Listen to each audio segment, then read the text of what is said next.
Hello everyone, আসসালামু আলাইকুম। It's me Tanha. নতুন একটা ব্লগে তোমাদের সবাইকে স্বাগতম। তো থাম্বনেল দেখে তো তোমরা বুঝেই গেছো ব্লগটা হতে যাচ্ছে বসন্ত উৎসবের ব্লগ। আর বাইরে দেখো কি কুয়াশা। আমি ঘুম থেকে উঠে জানলা খুলে তো পুরাই অবাক হয়ে গেছি যে এই টাইমে এত কুয়াশা পড়তেছে যে বাইরের কিছুই দেখা যাচ্ছে না। আর এখানে আমি জামা কাপড় নিয়ে আমার সাজগোজ জুয়েলারি নিয়ে বসে পড়েছি। আর আজকে এটা হচ্ছে আমার আউটফিট। এই শাড়িটা পরবো, সাথে নীল ব্লাউজ, হিজাব, আর এই যে চুড়ি এবং এই যে অর্নামেন্টসটা দেখছো এটা হচ্ছে আমার পেজে। আমি আমার পেজ লিঙ্কটা ডিসক্রিপশন বক্সে দিয়ে দিব। আমার পেজে এরকমের জুয়েলারি তোমরা কাস্টমাইজ করেও নিতে পারবে। তো আমি ঝটপট রেডি হয়ে গিয়েছি আর এখন বেরিয়ে পড়বো কলেজে যাওয়ার উদ্দেশ্যে। ক্যাম্পাসে প্রোগ্রাম হচ্ছে আর প্রোগ্রামটা একটু লেটে হচ্ছে কারণ 14 তারিখ যেহেতু শবে বরাত ছিল, এই জন্য আমরা 17 তারিখে আর কি বসন্তের প্রোগ্রামটা করছি। তো বেরিয়ে পড়লাম, এখন রিক্সা নিব। আর শাড়ি পরে হাঁটতে খুবই কষ্ট হচ্ছিল, আর নতুন শাড়িতে আর একটু বেশি হ্যাসেল হয় নতুন শাড়ি পরলে। আর এই যে আমি রিক্সায় উঠে পড়েছি আর এখন চলে যাব কলেজে। আর তারপর তোমাদের দেখাবো আজকে প্রোগ্রামে কি কি হচ্ছে, আমি কি কি করব, আর কি কি থাকছে আমাদের প্রোগ্রামে, আর কোথায় কোথায় আমি যাব। তো আমি এখন প্রথমে যাব ফুলের দোকানে। ফুলের দোকানে হাতে গাজরা পরবো হলুদ কালারের শাড়ির সাথে ম্যাচিং করে। এই জন্য এর আগের দিন রাতেও আমি খুঁজে গেছিলাম কিন্তু তখন পাই নাই, কারণ ফুল তাদের এই হলুদ কালারের যে ফুলটা ওইটা ছিল না। তো এই জন্য সকালবেলা আমি আসছি। তো এইখানে আমাকে তো গাজরা পরানোর মতো কেউ নাই, আমার সাথেও কেউ ছিল না। এই জন্য দোকানের ওই ভাইকে কি বললাম, ভাই আপনি পরাই দেন, কারণ আমার ফ্রেন্ডরা আসতে আসতে ওদের অনেক লেট হবে। তো এই জন্য কলেজে গেলে পরানোর মতো লোক পাবো না। আর আমাকে তো গোলাপ দেওয়ার মতো কেউ নাই। এই যে এতগুলো ফেব্রুয়ারিতে এতগুলো গেল, অকেশন গেল, কত ডে গেল, আমাকে কেউ একটা কিছুই দেয় নাই। তো এই জন্য নিজেকে একটা গোলাপ গিফট করে দিলাম আর গিফট করে চলে আসলাম কলেজে। এই যে দেখো কলেজ সুন্দর করে সাজানো হয়েছে। এই প্রোগ্রামটা যেহেতু পিছনের মাঠে হবে এই জন্য সামনাটাই বেশি একটা সাজানো হয়নি। আর আমি খুব তাড়াতাড়ি চলে আসছিলাম। আমি অলওয়েজই সব জায়গায় তাড়াতাড়ি চলে আসি, খুবই পাঞ্চুয়াল আমি, বুঝছো, এই জন্য। তো এই হচ্ছে মাঠে, এখানে স্টল করা হয়েছে। স্টলটা ছিল আমাদের 3 সেটের বারান্দায় স্টলগুলো করা হয়েছিল। আর এই সাইডে স্টেজ ছিল, এখনো অনেকেই আসে নাই, খুবই কম আছে। স্টেজের কাজও এখনো চলছে, সম্পূর্ণ শেষ হয়নি। আগের দিন বিকেল থেকে মেয়েরা অনেক কষ্ট করেছে, অনেক কষ্ট করে একটা খুব সুন্দর ডেকোরেশন করেছে স্টেজে। আর এই যে অনেকেই আছে, খুবই হালকা পাতলা, কিন্তু এরপর দেখবা টাইম যত যাবে কত ভিড় হয়, আমি সেটাও তোমাদেরকে দেখাবো। আর স্টলটা পরে দেখাবো, এখন স্টল একদম ফাঁকা, কেউই আসেনি সেখানে। আর এই যে স্টেজে এখনো চলছে, এখানে সাংবাদিক আসছিল, অনেক টেলিভিশন থেকে নিউজ রিপোর্টার আসছিল, তারা এই অনুষ্ঠানটাকে কভার করছে। আর আমাদের কলেজের প্রোগ্রামে প্রতি বছরই যখন বসন্ত উৎসব হয় তখনই বিভিন্ন নিউজ চ্যানেল থেকে রিপোর্টার আসে, কভার করে এগুলো। তো এই জন্য আমাদের এই অনুষ্ঠানটা খুবই সুন্দর করে পালন করা হয়, যাতে প্রতিটা জিনিস খুব সুন্দরভাবে হয়। আর আমরা চলে আসলাম বাগানে, কারণ এত সুন্দর করে সাজুগুজু করার পর তো সুন্দর সুন্দর ছবি তুলতেই হবে। তো বাগানটা এখন একটু আর কি ভিড় ছিল না, খুব খালি ছিল। এই জন্য আমি আর আমার একটা জুনিয়র মেয়ে আছে ইন্টারের, ওকে নিয়ে চলে আসলাম বাগানে। আমার কিছু ছবি তুলে দিল, আমি ওর কিছু ছবি তুলে দিলাম। তো আমার এই যে একটা ফ্রেন্ড চলে আসছে, আর এরা আসতে প্রচুর লেট করেছে, কারণ এরা এত সাজুগুজু করছে, সাজুগুজু করতে করতে এরা 10টার বেশি বাজিয়ে ফেলছে।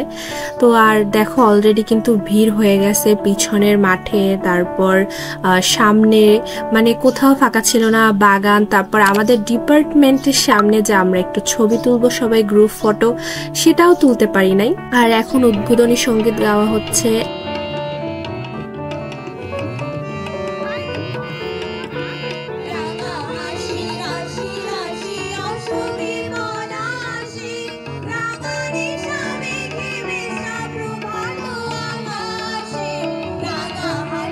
তারপর ছিল এই সুন্দর একটা নাচ।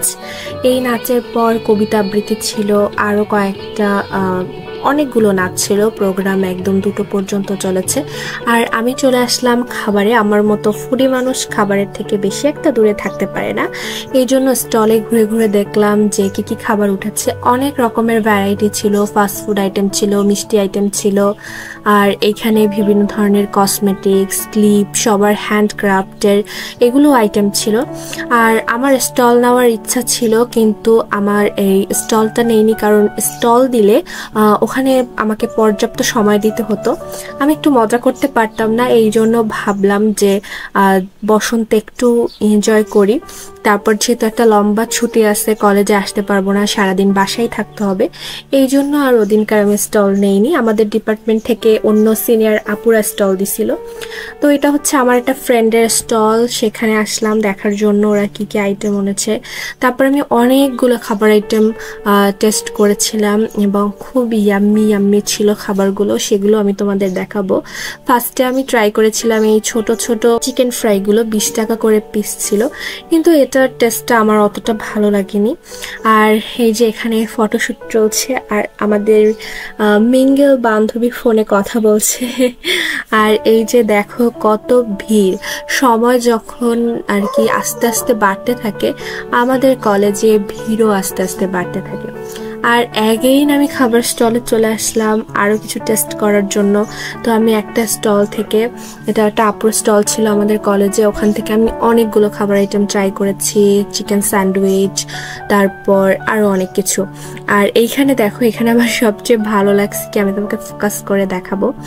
এইখানে দুটো লেখা ছিল, খুবই সুন্দর দুটো লেখা ছিল, তোমরা নিশ্চয়ই ভিডিওতে খেয়াল করলে দেখবা যে কি লেখা ছিল। আর এখানে ডাবের পুডিং ছিল, আমি ডাবের পুডিংটা ট্রাই করেছিলাম, আমি ফার্স্ট টাইম ডাবের পুডিং ট্রাই করছি, আর খুবই ভালো ছিল ডাবের পুডিংয়ের টেস্টটা, বেশি একটা মিষ্টি ছিল না। সকালবেলা আমরা তেমন কিছুই খেয়ে আসি নাই, এই জন্য ওরা মিষ্টি কেউ খেতে চাচ্ছিল না, কিন্তু তারপর ওই ডাবের পুডিংটা ট্রাই করি, আর পুডিংটা যথেষ্ট ভালো ছিল। তারপর চলে আসি আরেকটা স্টলে, এখানে এসে শর্মা খাই, স্যান্ডউইচ, তারপর চিকেন বান। আর খাওয়া দাওয়ার পর আরও কিছুক্ষণ ক্যাম্পাসে থাকার পর এখানে চলে আসি বিএম কলেজে। বিএম কলেজে আসার একটা কারণ ছিল, বিএম কলেজে মেলা ছিল, জীবনানন্দ দাশের মেলা, তো সেইটা দেখার জন্যই আমরা মূলত ফ্রেন্ডরা আসছিলাম। কিন্তু খুবই সুন্দর একটা সারপ্রাইজ পাইছি আমরা, সেটা হচ্ছে এই যে দেখো, মেলার প্রত্যেকটা স্টল ফাঁকা, 3-4টা স্টল ছিল, কিন্তু তাতে দেখার মতো তেমন কিছুই ছিল না। তোমার অনুভূতি ব্যক্ত করো। হ্যাঁ, এরপর আর কি করার, আমরা তারপর ওখানে কিছুক্ষণ ছিলাম, ছবি তুললাম কিছু, তারপর ফটোশুটের পর চলে আসলাম মাঠা খাওয়ার জন্য, ঠান্ডা ঠান্ডা।